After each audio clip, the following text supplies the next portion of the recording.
皆さんこんにちは、岡八リノベーションです。本業は漁業の DIY ヤーが築51年の平屋をリノベーションしています。前回ですね、石膏ボードを貼るための壁下地が完成したので、今回は石膏ボード張りからパテ埋め、塗装までを行っていきたいと思います。今これは洋室の天井裏にグラスウールを敷いているところです。天井裏はですね、こんな感じでたくさんの配線が張り巡らされているんですが、今回も電気工事はプロの業者さんにお願いしています。床張りとボード張りをする前にコンセントやスイッチなんかの配線をやってもらいました。電気工事も水道工事も解体したスケルトンの状態で依頼する方が業者さんも仕事がしやすいので、こういった大掛かりなリノベーションの時にやってしまう方がコストも抑えることができると思います。最初のルームツアーの時にも紹介しましたが、この元々の分電盤はですね、ブレーカーが3つだけしかついていなかったので、分電盤も新調してもらいました。今回ですね、間取りを変更したこともありますが、50年前と今では使う家電の数もかなり多くなっているので、コンロを 200V の IH クッキングヒーターにしたり、エアコンや他の電源コンセントを増設したり、あとはインターネットの配管をしたりと、快適に過ごしやすいように再設計をしました。なので電気関係はほぼ全面リニューアルということになります。はい、ということでね、前置きが長くなりましたが、メインのボード張りをやっていきましょう。石膏ボードは壁用を 12.5mm 厚、天井を 9.5mm 厚で施工します。ボードをセットする前に下地の位置がわかるように床に印をしておきます。それからですね、ボードを貼った後にコンセントやスイッチの開口を開けるので、ボードを貼る前に位置を計測して記録しておきます。ボードはですね、下地にビス止めしていくんですが、今回ビス止め用にマキタのバッテリー式のスクリュードライバーを購入しました。これまでは片手でボードを押さえながらインパクトドライバーに1本ずつビスをセットして打っていたんですが、これを使えばですね、マシンガンみたいにどんどんビスを打っていけるみたいです。とにかくね、時間がないので便利そうな工具は積極的に取り入れて時間短縮していきたいと思います。こういった類の工具はですね、エアコンプレッサーで使うものが多いんですが、電動なのでエアホースが必要なくなって取り回しがね、劇的に良くなるとのことです。早速ね、使ってみたいと思います。石膏ボードはカッターと丸ノコを使ってカットをしていきます。カッターの場合はですね、こんな感じで厚みの半分くらいまで切れ目を入れるとパキッとね、折れるので、あとは裏側の台紙を切れば簡単にカットできます。丸ノコの方がですね、早くてカット面も綺麗で楽なんですが、この通りね、大量の粉塵が出るので集塵機につなげられる丸ノコがあるといいかもしれないですね。でもですね、実際集塵機もフィルターがすぐに詰まってしまいます。これもね、一長一短という感じがします。石膏ボードはですね、貼った後に継ぎ目にパテ埋めをしてプレーンな面を作るんですが、パテが乗りやすいようにこの付き合わせ部分はボードカンナで面取りしておきます。はい、それでこのスクリュードライバーなんですが、だいぶ使い方も慣れてきて、確かにね、これは早いなっていう感じがしました。ロールビスのセットも慣れたらそんなに時間はかからなくなります。一つね、問題はこのロールビスなんですが、プラスチックのロールにビスがセットされているんですが、使用途中でですね、ロールからビスが外れて、詰まってしまうことがちょくちょく起きてしまいます。ロールビスはですね、純正のものではないので、工具とロールビスとの相性もあるかもしれないんですが、でもね、そのロスを加味してもいい工具だと思いました。特にですね、一人で天井を張るときはめちゃくちゃ便利な予感がしています。結構高価な工具だったんですが、買ってよかったなと思います。壁の場合はですね、 200mm 間隔で 32mm のビスを打っていきます。ビスもですね、パテ埋めをするのでボード面より少し奥まで打ち込むように設定しています。ボードを貼ったら忘れないうちにコンセントの位置を書いておきます。LDK の壁も同じように貼っていきます。縦方向の胴縁は前回の動画で取り付けが完了しているんですが、ボード同士の継ぎ目をしっかりと固定できるように横方向の胴縁を入れながらボードを取り付けていきます。LDK は天井を抜いて屋根天井にするので、針や火打ち針などの出っ張りを避けて貼る必要があります。これがね結構手間で、毎回屋根天井をやめときゃよかったなと思ってしまうんですが、でもねやっぱり開放感のある空間を作りたいので、手間は惜しまずにやっていきたいと思います。切り欠きのサイズを測ってカットして合わせていきます。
玄関と洗面所は天井を作るので 9.5mm 厚のボードを貼っていきます。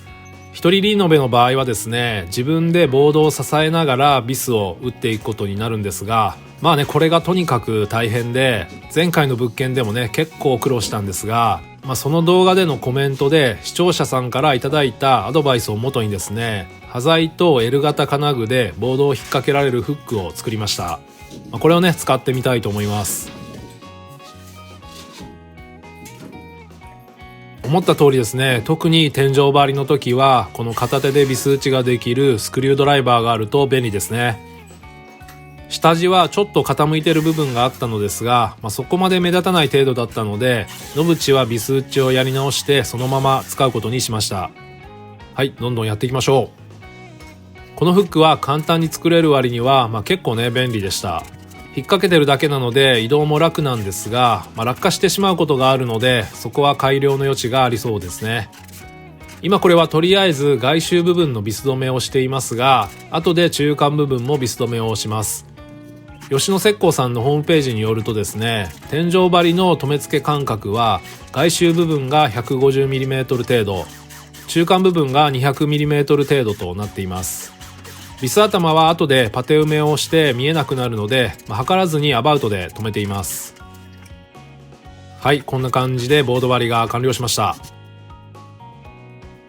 次はですね、ボード同士のつなぎ目とビスを打った部分にパテを埋めていきます。使うパテは吉野石膏のタイガーパテです。石膏ボードと同じメーカーさんのパテになります。水を加えながら練っていきます。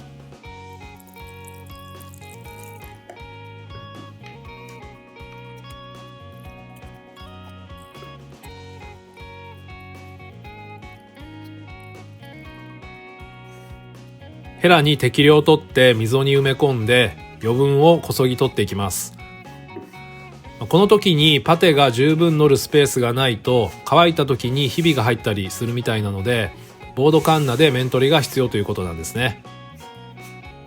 ビスもパテが乗りやすいようにボードの面よりも少し奥まで入れておきます。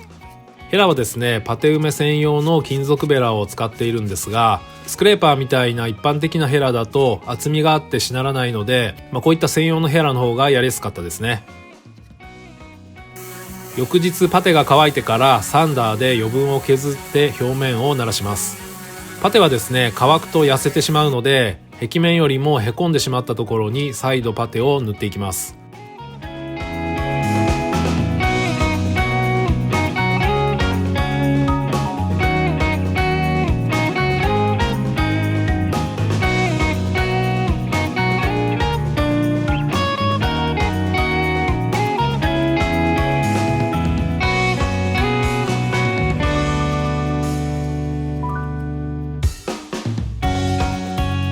ちなみにですね、この墨の部分はパテを入れにくいので、ジョイントコークを入れてヘラで形を整えました。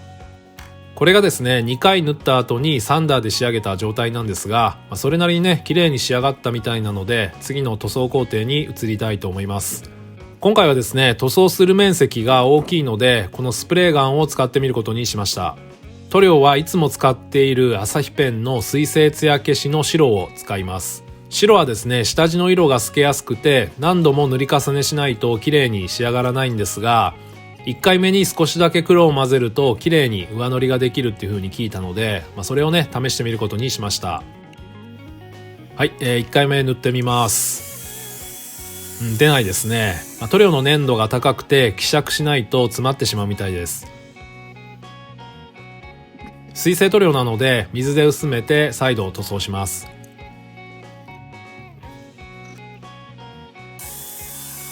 はい、今度はねうまくいきましたね。やってみての感想なんですが、塗装自体はローラーよりはかなり早くできました。墨とか入り組んだ部分も簡単にね塗装ができるので、塗る面積とか場所によっては結構使えるなと思いました。ただですね、ローラー塗装よりも事前の養生を入念にしないといけないこととか、水で薄めた塗料だと原液をローラーで塗るよりも塗る回数を増やさないといけなかったので、白色の場合はローラー塗装にした方がいいかなと思いましたね。作業の熟練度とか工具のグレードなんかで、結構変わるかもしれないんですが、そんな感じでしたね。はい、塗装の2回目です。1回目で下地の色付けはほぼ消えたので、2回目は黒は混ぜずに塗装します。塗料がシャバシャバなので結構ですね液だれがすごくてあまり綺麗に仕上がらなかったので、結局2回目まではスプレーガンで塗って、あとの2回はローラーで塗装して仕上げました。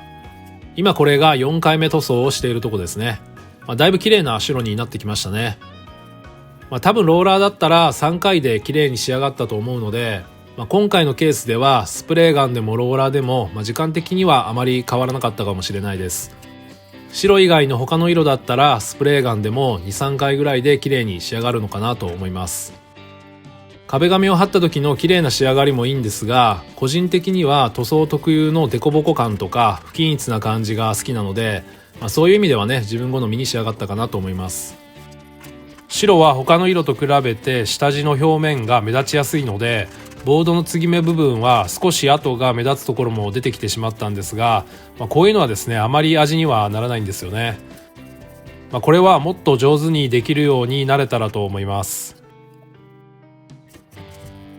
最後に養生を外して今回の作業は完了になります。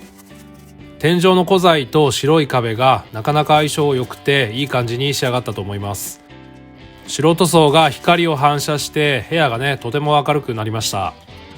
壁紙張りはやったことがないんですが、多分ね塗装の方が技術的にも簡単なんじゃないかなと思いますし、艶消しの白塗装は清潔でおしゃれな空間が作れるのでおすすめです。皆さんもねぜひトライしてみてください。最後までご覧いただきありがとうございました。よかったら高評価やチャンネル登録をいただけると励みになります。次回はですね、一からオリジナルのキッチンを作っていきたいと思います。ぜひご覧ください。